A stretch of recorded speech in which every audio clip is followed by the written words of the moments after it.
Hi Ellie, how are you? Hi, I'm good, thank you. How are you? Yes, thank you. Thank you so much for being here. I can't wait to speak about Atuin. Yeah, no worries. So, for everyone else, please introduce yourself in the comment, and yeah, feel free to ask any questions for me or for Ellie. If they, yeah, if you have any questions, we do this live stream to answer your questions live. So please leave your questions in the chat. Yes.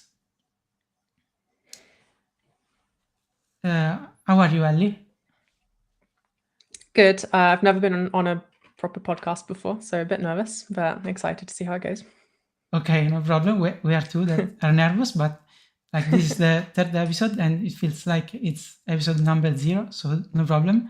After a while, it feels like we are in a normal conversation. Don't worry. Good. Yeah. So let's start. So let's go. Welcome to RustShip. RustShip is the podcast for developers who ship Rust code. I'm your host, Marco Iani. I'm a Rust developer, and in general, I enjoy talking to other people, especially other developers, and especially about Rust. So here we are. This is RustShip episode number 3, and we have Ellie Huxtable with us. I hope I didn't spell your It's close enough. Okay, great. So Ellie is a staff software engineer at PostHog. She leads the infrastructure team, and she's the author of Atuin. Atuin is a command line tool that helps you navigate your shell history. And I started using this tool a few months ago, and now I use it on all my machines. And yeah, basically it's part of my workflow. I use it every day. So I invited Ellie to learn more about it and to ask uh, a few questions. Yes. So thank you very much, Ellie, for being here. No worries. Happy to be here. And I'm glad Atuin's part of your workflow. Yeah, absolutely. So we will talk about Atuin, Rust, and CLI tools in general. So make sure to stick with us until the end. So let's start, Ellie. Let's first start by introducing yourself, like what do you do at your daily job and everything you think it's relevant. Yeah, so I'm Ellie. I'm a staff software engineer at PostHog. I lead the infrastructure team, as Mark has already covered. Day to day, I mostly spend my time managing the infrastructure and building some tools and stuff. It's kind of normal, I guess. I try and fit open source in around work. So I normally do maybe like an hour or so of Atuin before work and occasionally a bit at weekends. Kind of difficult to fit in, but I get that pretty well.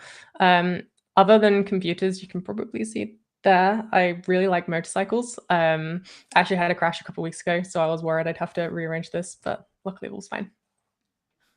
Yeah, hopefully you recovered and you're fine. Yeah, Yes. it's all good. How was the transition from like being an individual contributor uh, to go to management? Did you like it? So PostHog's like it's a bit different to some companies I've worked at before, because we're still really small. Management, you're kind of half leading the team and managing the team members, and half writing a lot of code as well. So sometimes I have to remind myself that it's not just my job to build stuff. I also have to like run the team, I guess. But it's been pretty good so far. My team are very good. They don't need too much support. So Nice. So you do a bit of both. Nice. yeah, pretty much. Nice. I wanted to ask you, why did you pick Rust in the first place for Atuin, and if you're using it at your daily job? Yeah, sure. So when I started Atuin, I was writing a lot of Go in my day job, and I'd written Rust like on and off on side projects for years. But I think the thing with Rust is it's like if you're only doing it occasionally, it's very hard to sort of maintain your ability at the language, I guess. So my Rust was always kind of ironically quite rusty. So I wanted a language that was not the language I used in my day job, which was Go. And I wanted a language that was not interpreted, that statically compiled, but had a solid type system, that had very little startup latency, because Atuin runs like once or twice for every single command you run. And if we've got like half a second of startup for some interpreter or something, that's no good at all. And it has to also be very safe, because if we're seg faulting or throwing errors in your shell, like no one's going to want that. So Rust was pretty much spot on for that use case. And the other one is I never really know how important this is when you're choosing a language, but it's fun, and it was for a side project, so yeah, went for it for that reason. Yeah. In terms of whether I use it for my day job, so for the first, like, I don't know, the majority of my time at Postdog, we did not. However, recently we've started to use bits of Rust. So in particular, we've got like a service that sits at the edge and takes events in from customers, and that's what I'm currently working on. We're working on building a Rust version of that. The old one was Python and had the sort of standard Python problems of being quite slow and not very strict about how it handles data, I guess. Why did you pick Rust instead of Go, since Go was already in your tools belt?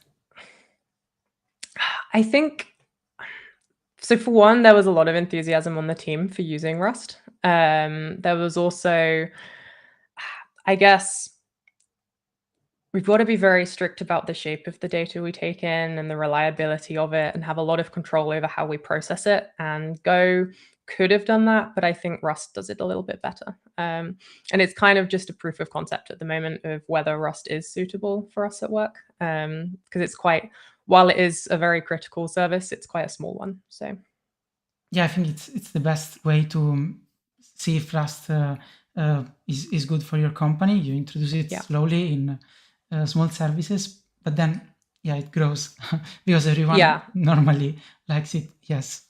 Exactly. And it's also, for some other things we might want to rewrite in the future, it's quite suitable for that too. So nice. So let's talk about Atuin.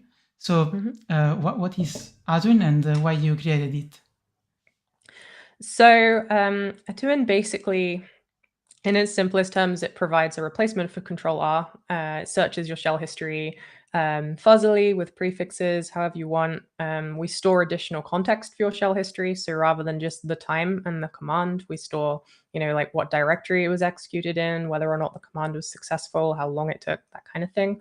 But the main feature for me, which was the main reason I started it, was that it also synchronizes your shell history between all of the machines you have. So maybe you have like a work laptop and a home laptop, or a remote machine you work on regularly. Atuin will keep your shell history consistent across all of them.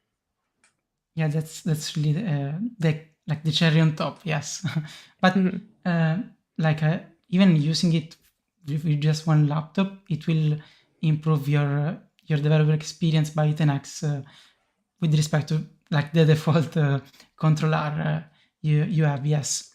So basically, it's to explain it once more.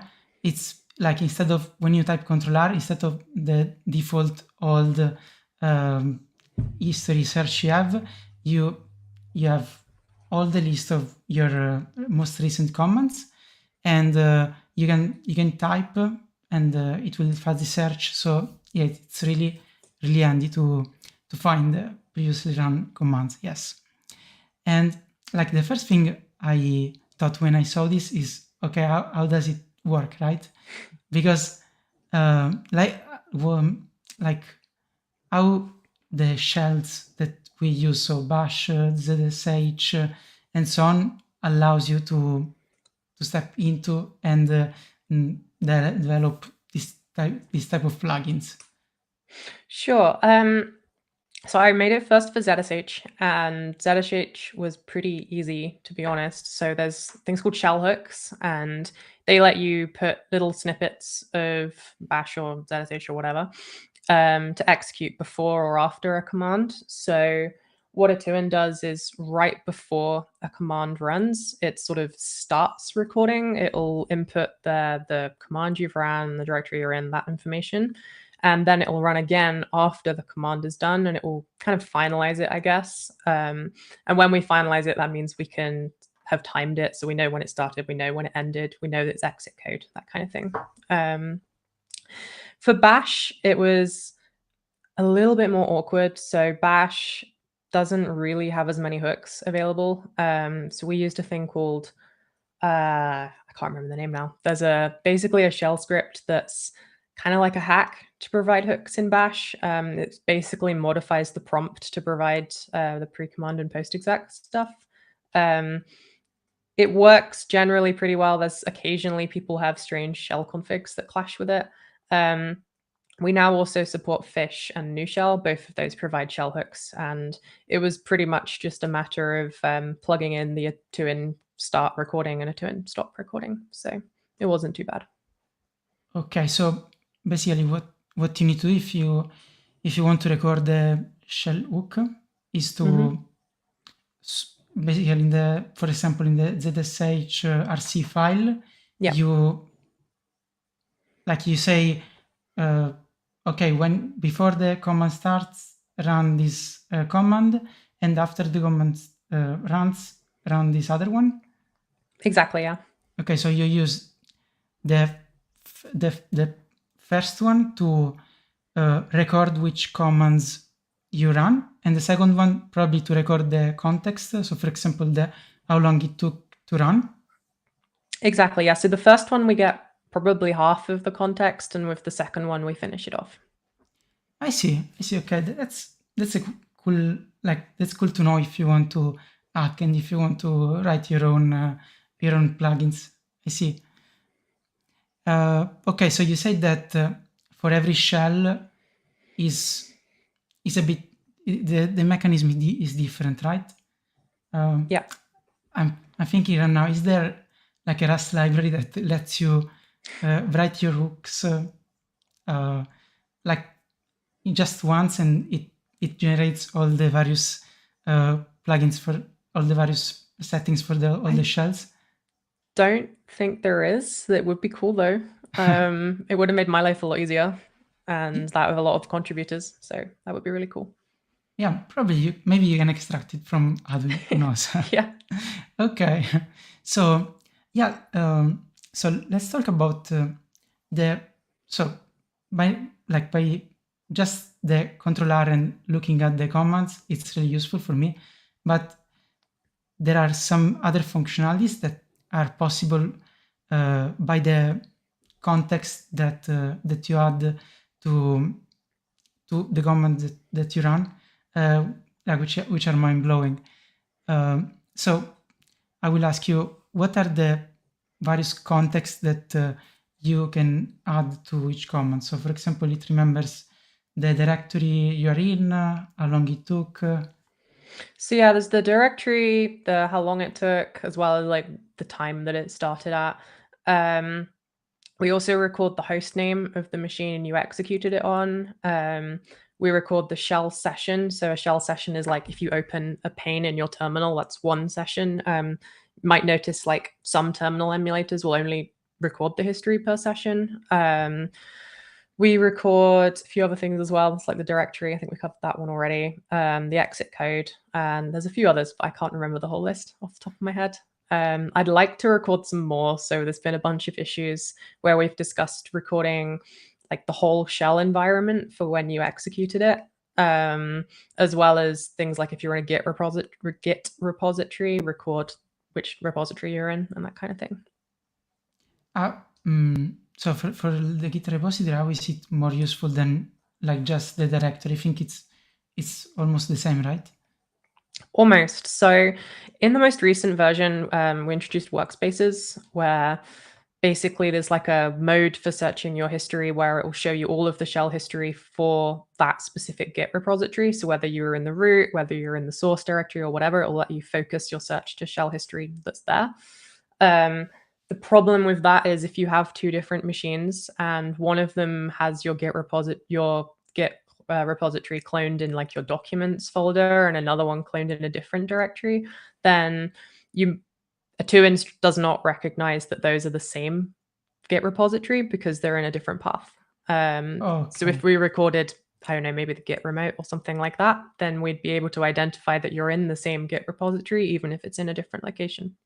That's cool, yes, because for example, you can run like cargo run, even if you are in a subdirectory, not in the root. Yeah, that's exactly cool. What was the other one? Because I had the questions also for that one. The shell and the env for your shell. Oh, yeah. So for the env of the shell, what are the use cases that it unblocks?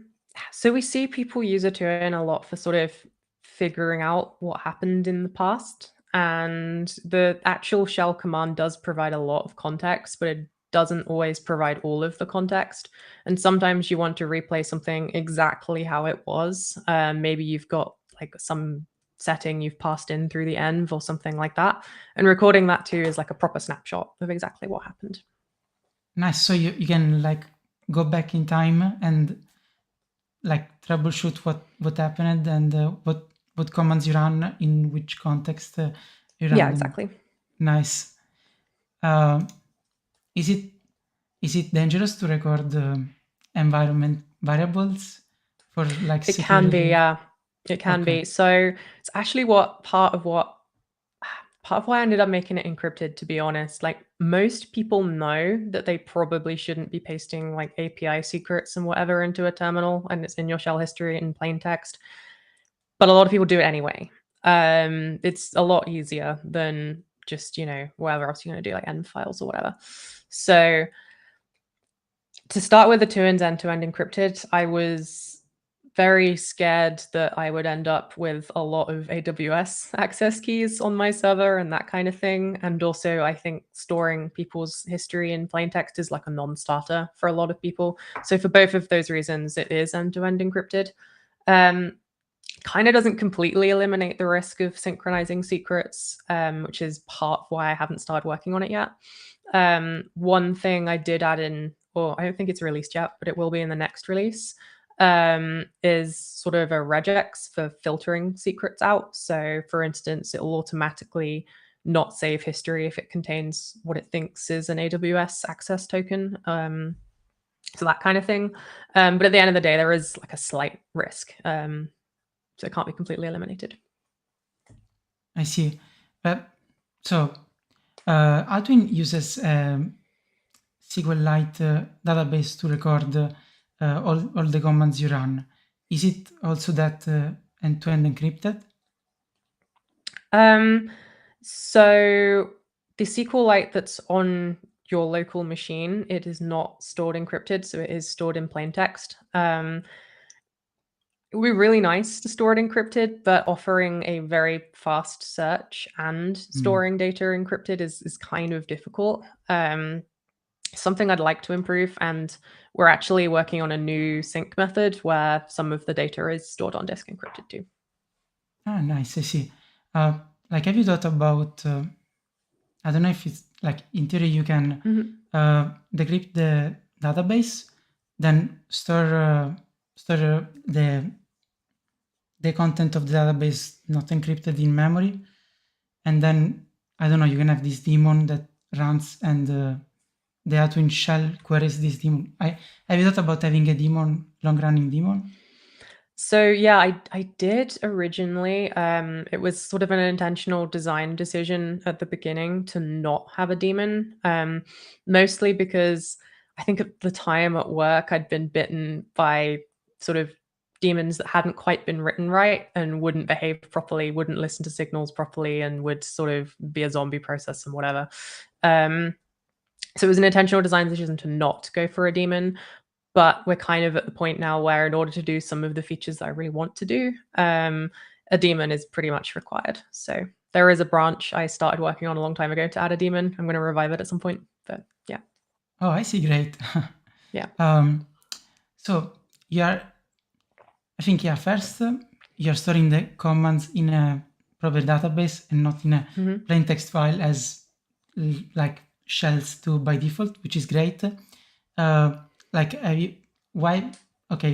you decided to use SQLite, and are you considering using other databases?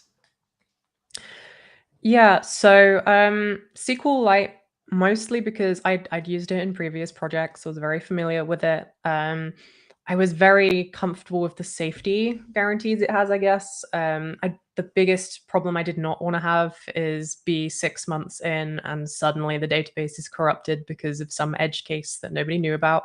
SQLite is probably the most widely deployed database ever.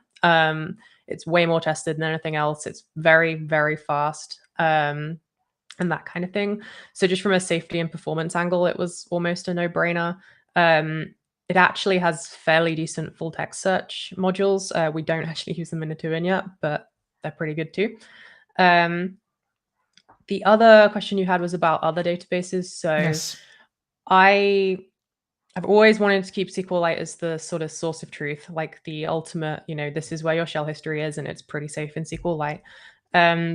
But much as I did just say the full text search module is pretty good, it doesn't quite give you the full flexibility that a proper search engine does.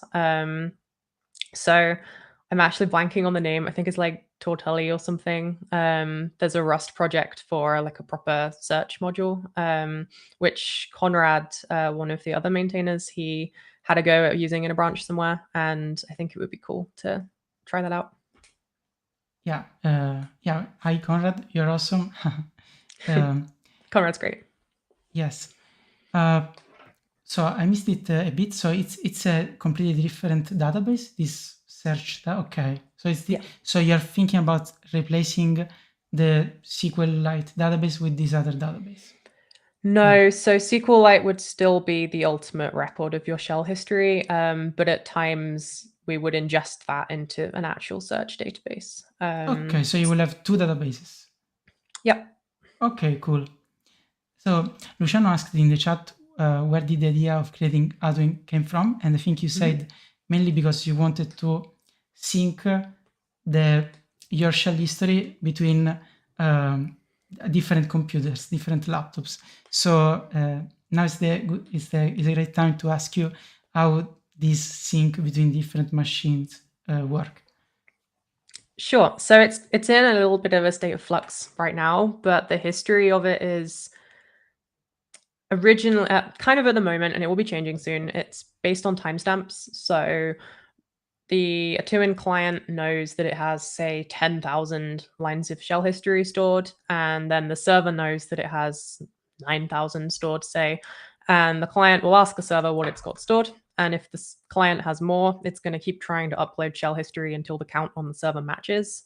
And the other way around works too. So if the server has more, it'll keep downloading until the counts match.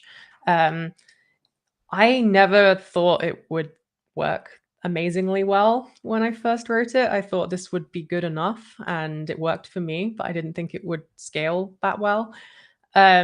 It has worked a lot better, and I think there's been a few edge cases, mostly relating to timestamps being very awkward, which have mostly been fixed. But we're actually working on a new sync method at the moment, which is rolled out in the newest Atuin. It's just not used for history yet. And it basically gives each user several linked lists, and it tries to keep the lists in sync based on the IDs of each node in the list, and it works much more reliably.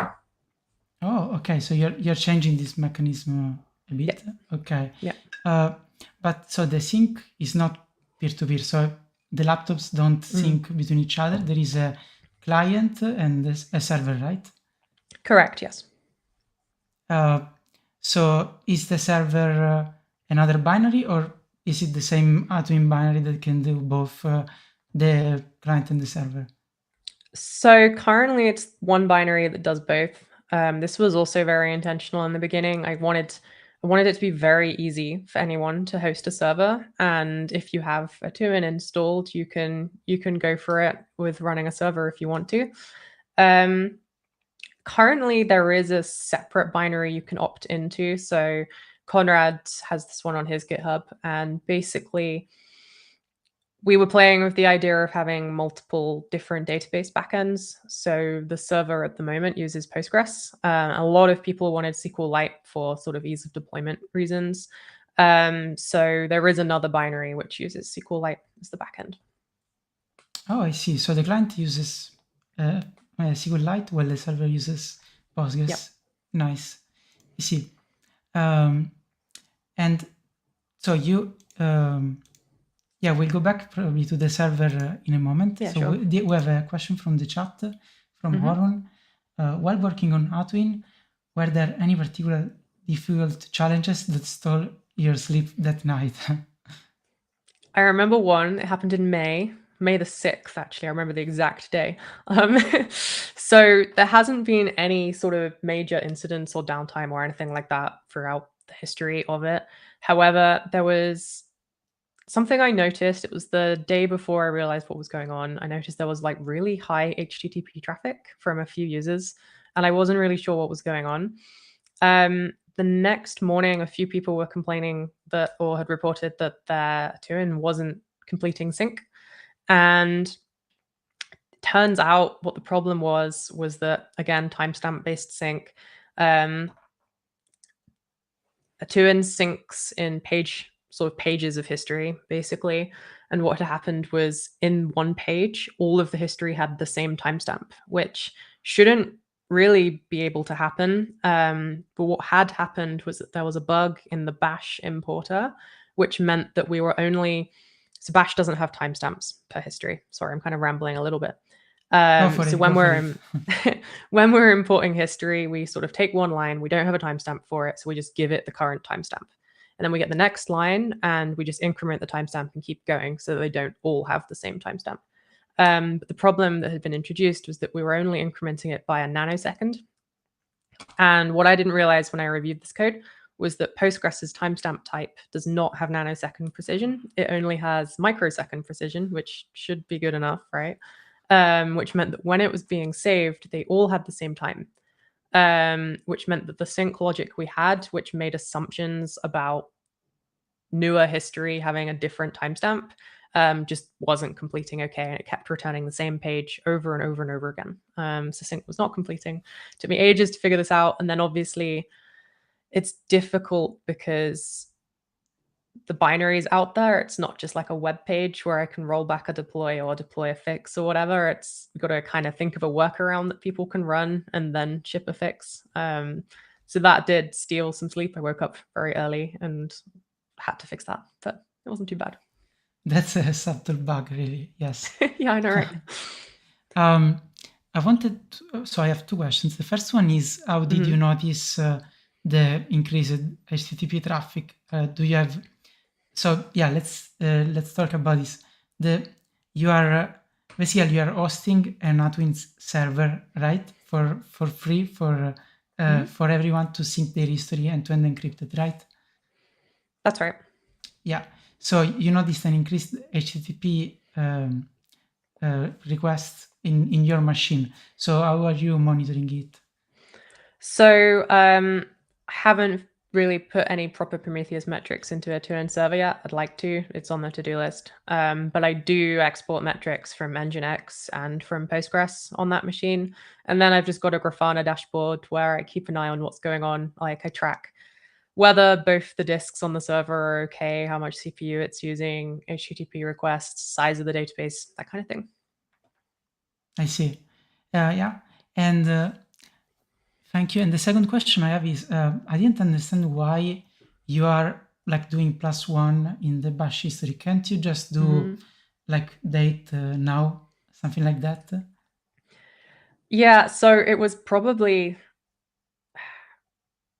I think we were concerned that on a very, very fast machine, using date now would return the same date for a couple of entries, and we wanted to avoid two items of history having precisely the same timestamp. In the end, to a user, it does look like they're all in the same second, but the important distinction was that in storage, they were distinct timestamps. I see. Maybe I'm wrong, but I think there is I don't know if it's in the standard library, but like Linux for sure has like a monotonic timestamp, but maybe it's not available on other operating systems. I don't know. Yeah, no, it's kind of ironic because part of the problem happened because I did make assumptions, but I was trying to avoid assumptions about the clock. So I was like, well, if I just take the current time as the start and then increment on each one, there's no chance that it will be a problem. But obviously that was also the problem. So instead, other shell history gives you the timestamp, so it's not an issue. It was only an issue with Bash because pretty much all the other shells do store the timestamp by default. Although I'm not sure if ZSH does at the moment. I think it does. I see. So we have a couple of questions in the chat. So the first one is from Varanjan. Sorry if I mispronounced your name. Have you looked at using BonsaiDB as the database? I never heard of BonsaiDB. Me neither. I'm going to just open a browser tab so I can look it up afterwards. But okay. That's cool. So, Varanjan, if you know why Ellie should look at BonsaiDB for this particular use case, tell us in the chat. Oh, yeah.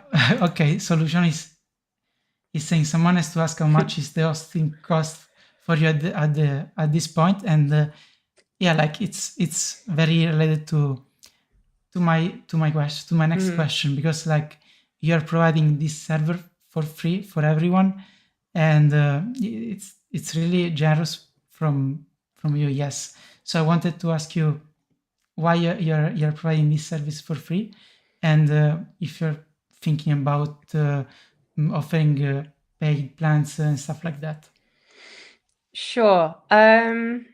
So why I'm hosting it for free? Yes. Originally, I built Atuin when I was off work with some personal problems for a bit, and it was just something to do, scratching my own itch. And then when I released it online, I thought, well, you know, barely anyone's going to use it, so I can just host it for a few people for free. It's not a problem. A few more people used it than I thought. At the moment, the server costs aren't too bad. It's about £50 or £60 a month, I think, plus whatever I pay for backups, which is not very much. So that's not too bad. The issue we are facing is that kind of the rate of growth is increasing. So at one point it was using like a gigabyte a week, maybe, which wasn't awful. It's now using a gigabyte of storage every like day and a half. So at the moment it all fits on one machine. I can get some bigger disks and stuff, but eventually I kind of want to be able to have slightly more reliability, and the storage might increase too much where it needs to be spread out a bit better. But it's okay for now. I think overall I've been paying probably £50 a month for, I think, 3 years, nearly, something like that. It was a bit cheaper in the beginning, but also since maybe 9 months ago, something like that, it's been covered by sponsors, which has been great. So yeah, so definitely if you enjoy Atuin, check out her GitHub sponsors, especially if you use the sync feature, because yeah, she's paying for it. And like 1 gigabyte and a half per day is a lot, because like you're syncing Git like command history. So how much is like a command on average? A few bytes, I don't know. Yeah, I think it's very tricky to measure, because all I can do is query the average length of the encrypted record, which is going to be longer than the actual record length, and it also contains a bunch of metadata and stuff. So I think on average it was kilobytes per user. It wasn't too much per line per user. But it's very difficult to measure. I think in terms of lines of history, which I can measure, the biggest amount we've had in a day was 3 or 4 million, I think. Most days are around 150 to 200,000 per day. That's huge. Congrats. Yeah, it's quite a lot. Thank you. Yeah, and the second part of the question was if you have thought about offering some paid plans of some sort. Yes. I think I might do at some point. I'd like to be very careful about doing it. I definitely don't want to rug pull anything people can already do. So we are working on some additional features which are going to cause way more bandwidth and storage usage on the server. And I think those are probably going to have to be paid. Obviously, like free and open source. And if you self-host, you can do it. You can have everything for free, plus your time, I guess. But there is going to be a point where, in order to ensure that both the infrastructure stays up and also that the project stays sustainable, which is something I've thought about a lot, then maybe paid plans in the future. Yeah, that makes total sense, yes. So we have a few other comments. So the first one is from Ranjan, which says that BoneSideDB is a Rust key-value store with the at-rest encryption. So yeah, I will. That sounds cool. Thank you. I'll definitely check it out. Thank you. And then Quentin Tarantino, thank you for following me. I'm a fan of yours. Is asking for, it's a feature request probably, is official SQLite support for self-hosting coming? Probably. I'm going to give a very non-committal answer. I think probably yes, for a bunch of reasons. It's going to make self-hosting easier for most people, I suspect. And also it'll be a bit easier for testing and that kind of thing. I will probably end up bringing Postgres out of tree if that's the case. So Postgres can be sort of an additional thing that I maintain mostly for myself and probably a couple of others. I know there's a few people that rely on Postgres and want to stick with using it. But I think for the average user, SQLite is going to be the thing. It's actually very hard to know because I don't really track anything at all. So I'm mostly, there's an issue on my GitHub, there's a discussion about whether SQLite is something people are interested in. So if anyone feels very strongly, I would really appreciate if you went and commented there. Thank you. So we have another question. Oops, sorry. We have another question from Arun. Do you have any tips to promote open source projects? How did you make people hear about Atuin? I don't know whether what I did was a thing to do to promote it or just pure luck. But Atuin was the first project I released where I actually put a bit of effort into the README. So I tried to make it sort of very clear what it was, very easy to set up and get started. And I think the first time a bunch of people saw it was just from Twitter. I got a few retweets and it spread around that way. But otherwise, it's mostly just word of mouth. And probably the sort of speaking and podcasts and stuff, I guess. But I think generally having a nice README is probably the most important thing. Most people aren't going to look at your README for more than a few seconds. And if they can't figure out what's going on, then they're not going to use your project. Yeah, definitely good advice. Yeah, also you have a really good website for the documentation and so on. Yes. You can follow, by the way, you can follow the Atuin SH page on Twitter, if I remember correctly. Yes. That's right. Nice. Yeah, but by the way, I don't think it's pure luck. It's a great project. Thank you. And yeah, maybe there's some like people in offices or while they're sharing the screen, maybe they type Ctrl+R and the other guy says, "Hey, what's that?" Exactly. The coolest thing was when I first saw someone at work using it. That was really cool. Yeah, exactly. Like the same. Like the other day, I saw a colleague of mine using Ctrl+R without anything. Before I was using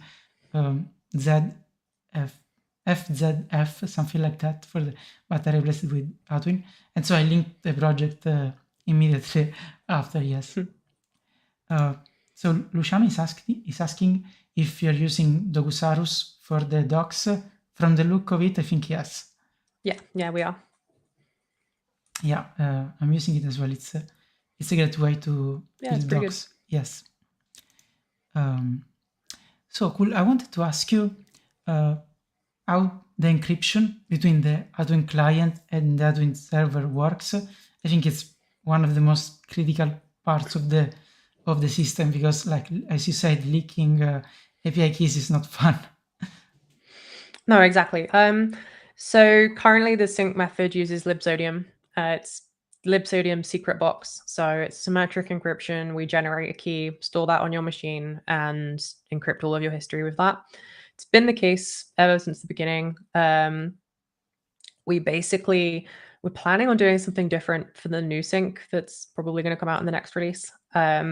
Conrad actually wrote a really good blog post about that, so people go and check that out. It's on atuin.sh/blog. There's an article about how all our encryption works, which probably summarize it better than me. Conrad did a really good job of researching that. Yeah, thank you. It uses Pasito tokens, which I remembered as pasta tokens, but Pasito tokens, and I can't remember the exact cipher name. It's one of the cha-cha ones, but yeah. Okay, I don't know what you're talking about, but yeah, do you want to speak more about it, or maybe Conrad mainly or the? Yeah, it was something Conrad focused on mostly. Okay, so I'm gonna. No problem. Yeah, no, it's cool. I'll send you the blog post link if you want to share that. It's probably better. Absolutely. So I was wondering if how do you generate the key? Is it linked with there is some kind of username and password authentication with the server? So there is username and password with the server, and then the encryption key is totally separate. It's not derived from the username and password. That's something we actually spent a lot of time thinking about for the new encryption method, was like whether or not we derive it from any sort of memorable information or not.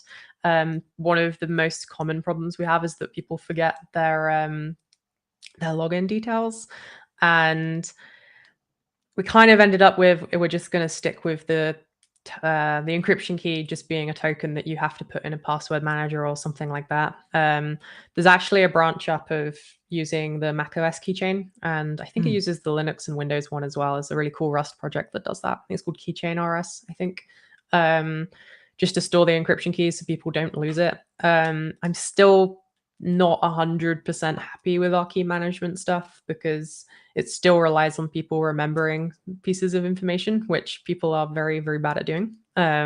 So I'd like to change it, but there's nothing that screams out as being the obvious solution.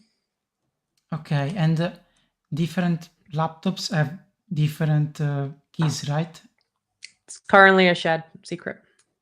Okay, so for example, if I if I register to Atuin from one laptop, this secret is sent to the other laptop from the server? No, so we've left sort of the key management up to the user for the time being, which is kind of, it makes our lives a lot easier. Whether or not it makes the users' lives easier is probably debatable. But no, for now, you have to copy paste it. Originally, it was displayed to the user as like a base 64 kind of string, which sucked. And now it's like a little haiku, kind of like, I think we stole a package from the crypto Rust people, but it uses like a little haiku thing in words, so you can like read it basically. I see. There's a question from Luciano, which is asking why Passeto and not JWT? Starts the flame war. I think it's covered in the blog post we had. I remember discussing this a bunch at the time. We settled on Passeto, however you want to say it. I think some of the properties were a little bit better than JWT. We came to the conclusion. I don't remember all the details, to be honest. Okay, I always use the JWT, so I will check out Pasito or Passeto after this. Nice. Yeah, so I have some other questions about Atuin in general. So one thing that we didn't mention is that you can see some stats of your usage from Atuin, right? Yeah.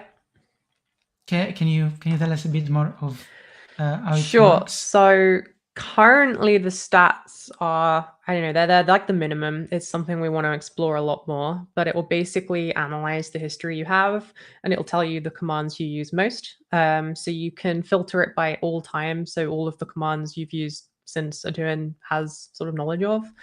But you can also filter it by like specific days or specific months. So if you want to know like which commands you used in January of last year, you can do that, or you can know your most popular commands overall. I found it useful for knowing what things I need to alias. So if I have commands that are kind of long that I use all the time, maybe I want to alias them. So getting some stats on that's really useful. But we don't really make the most of the information we have just yet, mostly because displaying that in a terminal is kind of difficult. But doing things like show your most popular directory, the time of day where you're most active, that kind of thing might be cool in the future. Nice. I see. So yeah, it's cool that from the stats you can see like all your habits a bit at the terminal, and yeah, as you said, you can set I don't know, alias, or maybe you get, yeah, like, do you have any examples of people like changing their workflow thanks to these Atuin stats, even by yourself? What alias did Yeah, you so set? I mean, again, aliases, a lot of people have told me they've used it to inform the aliases they should make. I've seen a few people using it to like iteratively build up shell scripts. So when they're working on like a longer shell script, they can kind of build it up inside of Atuin, which I thought was really cool. But that kind of thing. I see. Yeah, that's awesome. Yes. Yeah, actually, I never run Atuin stats, so I'm collecting a few usage, and then I will use it. Yes. Yeah, I run git checkout all the time. Sorry, just someone in the chat. Yeah, exactly. Yeah. Yeah, you have typos and so on. Yes. So, a very classic question, like, what are the main challenges you faced while developing Atuin? Main challenges. I would say getting out like a sorry, I just saw the chat. I'll get into that in a minute. But getting a V0 out was pretty easy. Like getting something that worked for my ZSH on my machine and synced my history was not too complicated. A lot of the problems came with like all of the edge cases of different shells, different operating systems, different setups, different like developers love to customize their shell prompt or their terminal and whatever. And there's all sorts of different plugins that at various times it hasn't necessarily worked that well with or has had sort of performance issues. There was, I can't remember any specific examples now, but it's more the variety of setups that Atuin's used on. I think someone was running it on a Steam Deck once, which I thought was really cool. But loads of people run it on Android phones. We had some issues where people were failing to build on, I can't remember then, it's like Termius or something. There's an Android terminal thing. But making sure it works beyond just my machine was maybe the biggest problem. And more of a sort of less technical one was just managing the sort of issues and pull requests and everything else. Making sure that I sort of balance the time between like solving other people's problems and taking the project in the direction I want to has been pretty difficult. Do you have any suggestions in this area? I think just prioritizing time makes sense. I think it's very tempting to just say yes when someone puts a lot of time and energy into a pull request. But if it's not something you want to merge or not something you're confident in, it's usually better to err on the side of caution. I learned that one a bit earlier in the project, but yeah, it's kind of an ongoing lesson I'm learning, I think. Yeah, like I have an advice for the people who listen. Maybe if you have a big pull request in mind, first create an issue and discuss with the maintainers if they want to merge it. Or drop on Discord, like either of them works. I've had people open like massive amounts of work before, and I've been like, I feel very, very bad saying no to this because this definitely took like a whole day, but also it's just not something I want to merge. So it's yeah, it's not the easiest thing. Yeah, and also, yeah, as you were saying, I think that when you run something that when you have something that runs on so many different devices, is really hard to manage. I think it's a bit the difference between like front end and back end. In back end, you say, okay, my binary runs on Ubuntu 22, while on front end it runs on every possible browser and so on. And No, yeah, exactly. I hadn't actually thought about it like that, but that's a very good comparison. yeah. So we have a question from Moron. Any plans to to incorporate machine learning, AI, and do evil things with the user data. I think it will be a use case for some paid features. Yeah, so the thing is, if it wasn't end-to-end encrypted, there is so many evil things we could do. But because it kind of limits it to things that we can run on a user's computer. The ML things I have sort of considered would be like the search ordering and prioritization is good enough, but I think it could be a lot better. So we could maybe use some sort of model to learn from the user habits and sort of suggest what they want to run. More than just on sort of very defined attributes like directory. We could just try and be smart about it. But no, we can't really do any evil things at the moment. But speaking about evil things, like for example, if I type by mistake an API key, is there a way to delete it from the local history and maybe even remotely, even if it's encrypted? Sure. Deletion's been a tricky one, to be honest. For the first probably 2 years of the project, you couldn't actually delete anything if it had been synchronized because imagine you've written something locally, it's synced up to the server, and then it's synced out to all of your other machines. Ensuring that it's been deleted from all of them was a non-trivial problem, I think, especially when the sync relies on knowing how many records you have on each machine. At the moment, we do have deletion. It's maybe more of like a soft deletion, I guess. So if it's synchronized locally, it will be deleted. There's no, if you run strings on your Atuin database, it won't show up anymore. On the server, it still exists as a record. It's just marked as deleted. I would like to maybe tombstone it more and actually delete the record data out. But that's probably going to be a thing for the new sync we're releasing. We can do some much sort of more solid deletions there. I see. I have a question. So have you thought about, I don't know, it just came to my mind, so maybe it's a stupid thing. Have you thought about using like a database that automatically syncs between various instances of it? I don't know if, I looked at a few at the time. I think I wrote this in like I think I made the tech decisions about databases in 2020, 2021, something like that. The choices were, they would work maybe just for my use case, but making them work in a multi-user setup wasn't ideal. Or maybe the server was great, but then the client was a bit lacking. Or maybe they were meant for like JavaScript in a browser, which is not the use case here. So nothing screamed like the perfect solution for this. There were a few things that I could have maybe hacked to the point where they'd work. But at that point, you might as well just build something that solves your use case.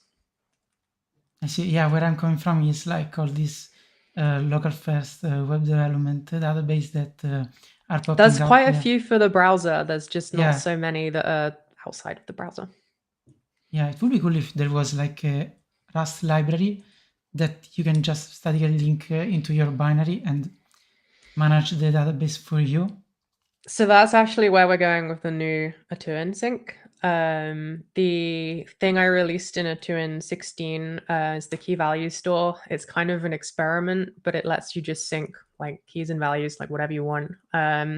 Because we realized while designing the new sync that Atuin wasn't really synchronizing shell history. It was just syncing arbitrary blobs because we were syncing encrypted data, so it wasn't specific to shell history. So we're actually thinking of, not right now because it's still an experiment, but soon encouraging people to build on top of it. Nice. Do you plan to? Okay, so is it specifically for syncing shell history, or you're planning on doing a library that is generic? We'll probably break it out into a library, yeah, for just synchronizing. I will definitely check it out. Yes, seems exciting. Yeah, it'd be cool. And yeah, apart from this feature, what other features do you plan to add to Atuin, or you're excited about? God, there's way more features I want to build than I have time to build, which is very frustrating. But sort of on my mind at the moment, there's the new sync that I've mentioned before. I want to try and make that solid and bring history on top of it. There's a bunch of general user experience improvements, like improving the search mode, improving the sorting for the search mode, that kind of thing, just to make it feel. We want to minimize the time you spend in Atuin, basically. Like the less time you spend using it, the better, because that means you've found what you're looking for sooner. Bigger than that is there's a web UI in the works. You can sign in with your Atuin username, password, and encryption key. It's a full offline, like it doesn't use a server at all. It's a full Atuin client. It synchronizes and stores it in IndexedDB, I think. And we can use that to display like much more interesting statistics because we can be more flexible with the UI in the web.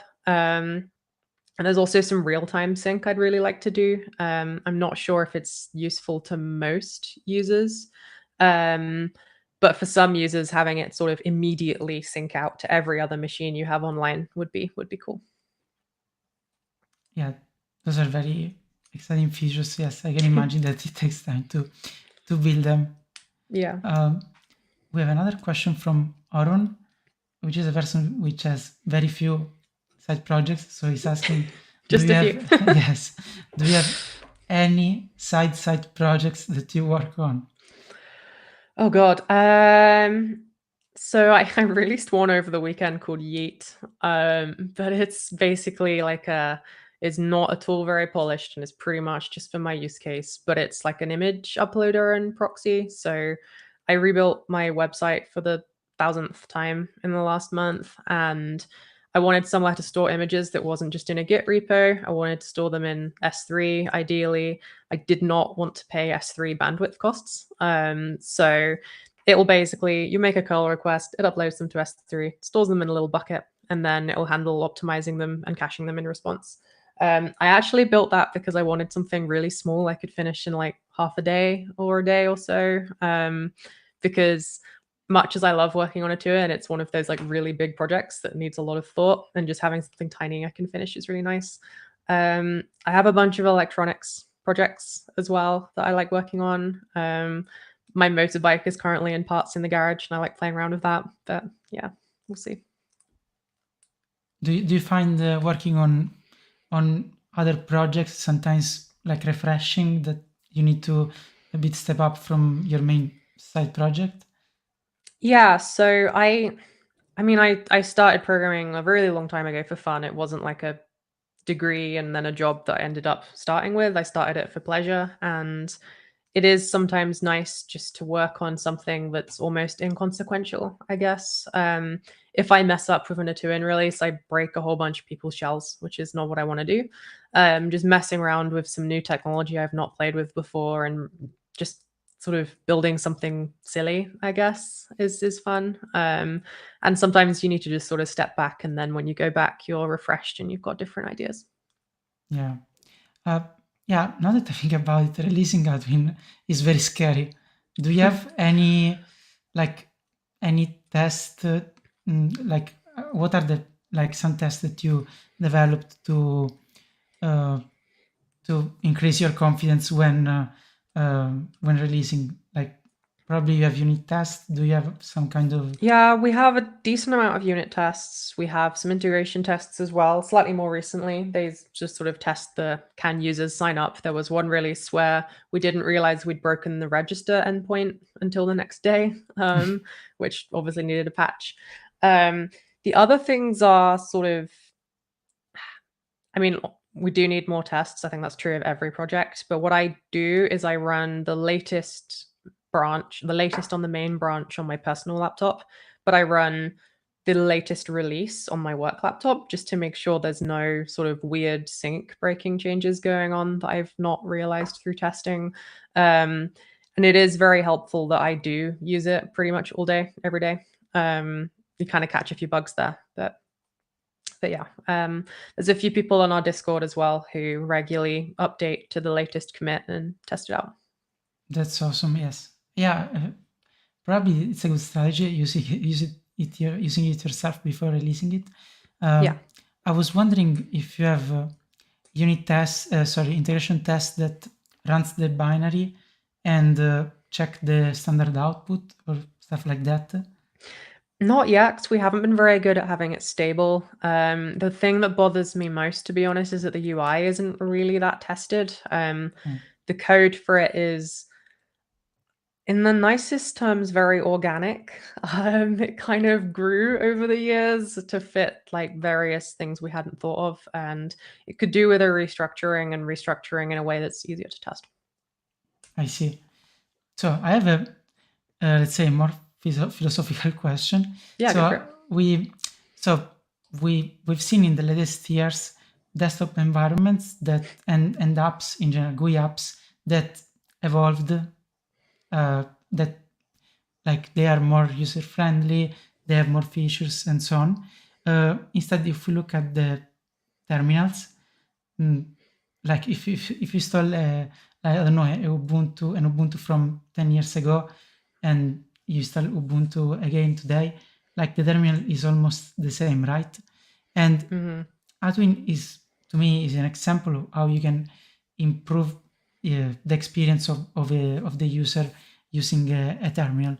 So what's your opinion on this? Do you think that terminals should be more user friendly, should evolve in some way? Do you think that distros should look into this kind of stuff? I think they absolutely should be. I only used the terminal as much as I did because maybe 10 years ago I was very stubborn and I decided that on the Linux distro I was on, I was going to learn to use the terminal. I uninstalled all the file browsers and everything, and I was like, right, I'm gonna get comfortable with this thing. And I think a lot of devs, especially newer devs now, have no real reason to use the terminal. Not regularly anyway, maybe running a few commands and whatever, but nothing much. And I think that anytime you try and approach it, it's very old feeling, I guess. So I think it can be updated, and I don't think that has to mean that it's less powerful. So like there's all the new shells you're seeing now, and those are really cool to see people working on.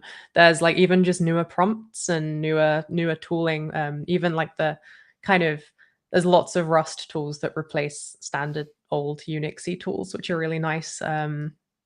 So I think it can be updated, and I think we don't have to make anything less powerful. So Yeah, I think you said so you did a brilliant talk at FOSDEM about Atuin. I encourage everyone to look at it. And I think in that talk you said that you use RustShip, I think it's called. Yeah, I like RustShip. Yeah, it's a prompt written in Rust. I also use it. Like, what areas do you think we can improve? Do you use other cool CLI tools that you would like to share with us?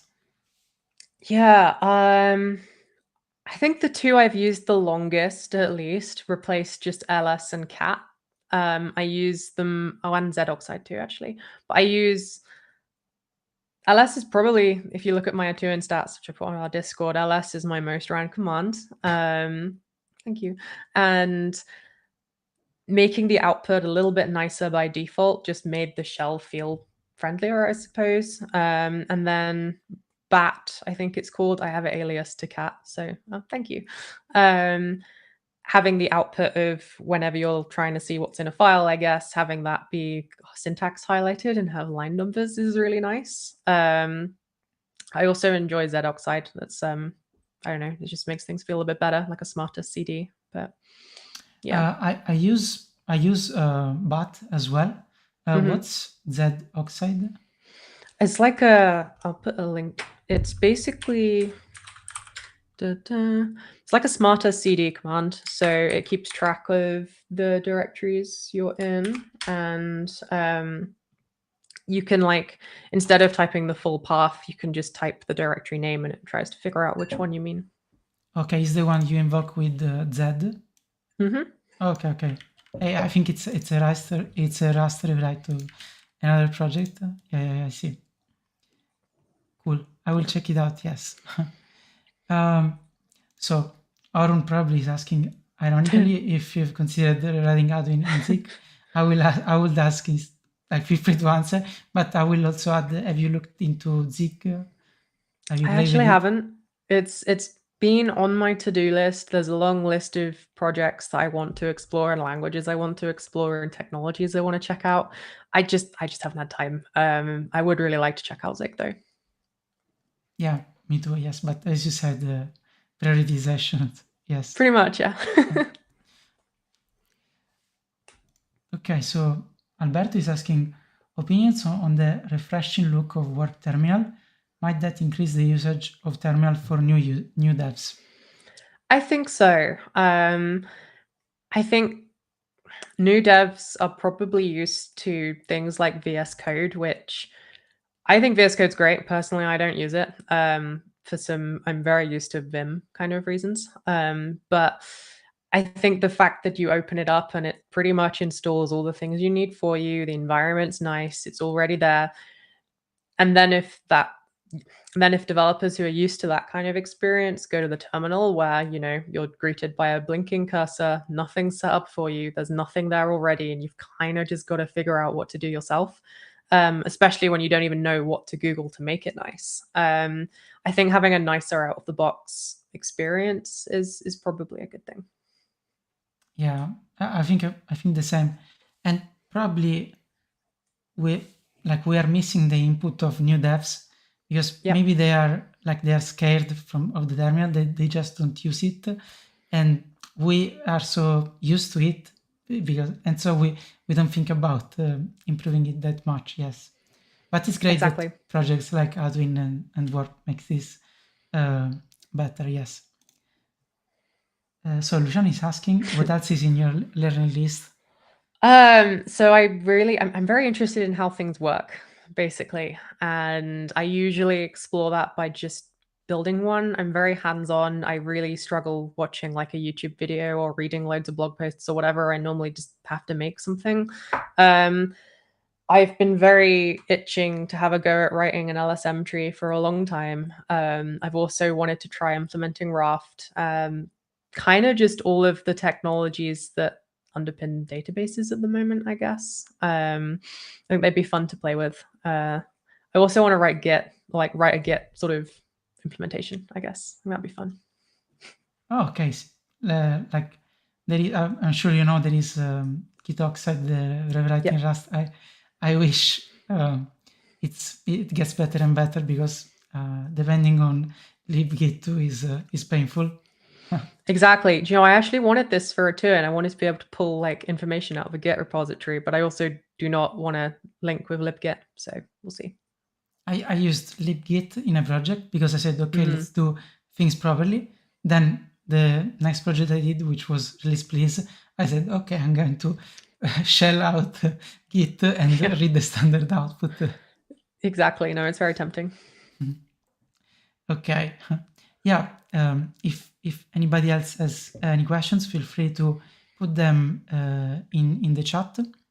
So as a last question, I will ask you if you have any future plans for you or for Atuin you wanted to share, but probably you already talked about it a bit. Yeah, no, I think my future plans for Atuin are mostly just around making sure the project stays sustainable and that the project continues to exist, because right now it relies pretty strongly on me and also on Conrad having the time and the energy to work on it. Conrad's actually taken a break for like a month or so. He was just working on a lot of different things, so he took a bit of time off, which is very understandable. And I don't think I want the project to just end because neither of us can be bothered working on it anymore. So it's kind of sustainability is high on my mind at the moment. I don't know if you already thought about it, but how do you think that you can attract other maintainers to the project, stuff like that?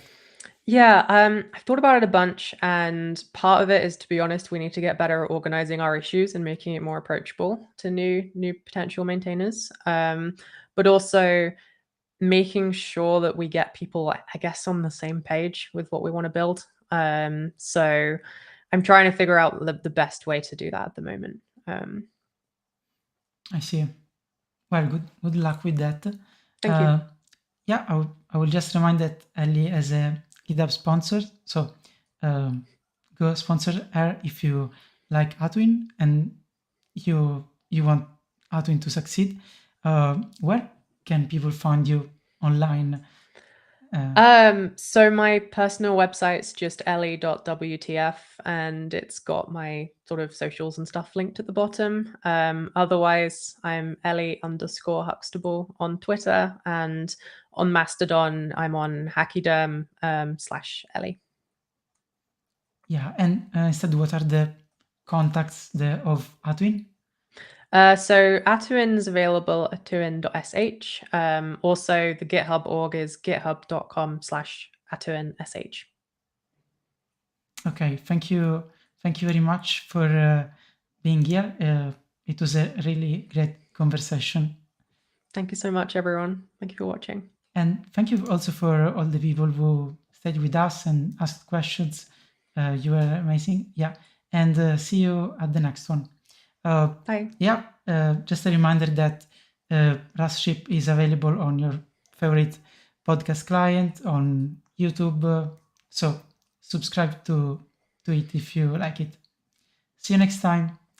Thanks again, Ellie. Bye. Bye.